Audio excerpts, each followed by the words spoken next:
জুতো খাওয়া ভূতের রহস্য। এক গ্রামে ছিল একটা পুরনো স্কুল বাড়ি। সেই স্কুলে রাতে কেউ যেতে চায় না। কেন জানো? কারণ সেখানে নাকি থাকে এক ভয়ঙ্কর, না বরং ভীষণ ক্ষুধার্ত ভূত, যে খায় শুধু জুতো। একদিন সেই গ্রামে চলে আসে নতুন এক ছেলে। নাম তার পিপু।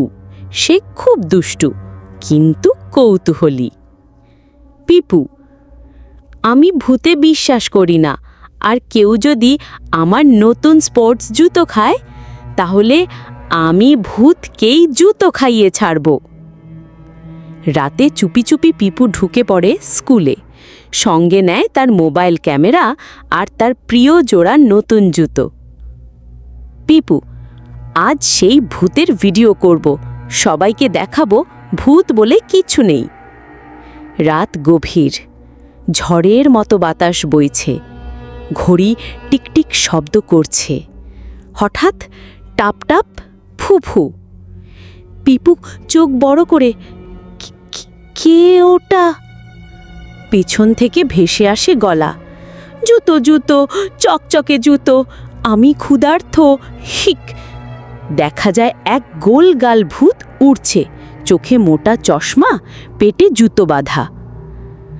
আহা, নতুন সোল, নরম লেস, একটু কামড় দিলেই স্বাদ চলে আসে।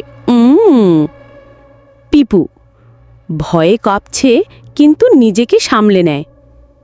এই ভূত, তুমি জুতো খাও কেন? ভূত দুঃখী মুখে: আমি আসলে একসময় এই স্কুলের মোটা দারোয়ান ছিলাম।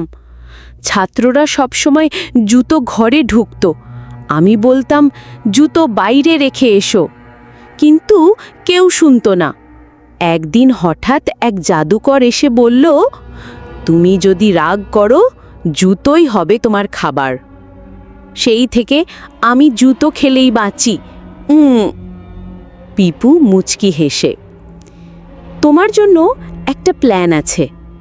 ন্যারেটর: পিপু বানিয়ে ফেলল এক জুতো রোবট, প্লাস্টিকের জুতো দিয়ে তৈরি, আর জুতো রাখার জন্য বানালো একটি বক্স, ভূতের খাবার বাক্স।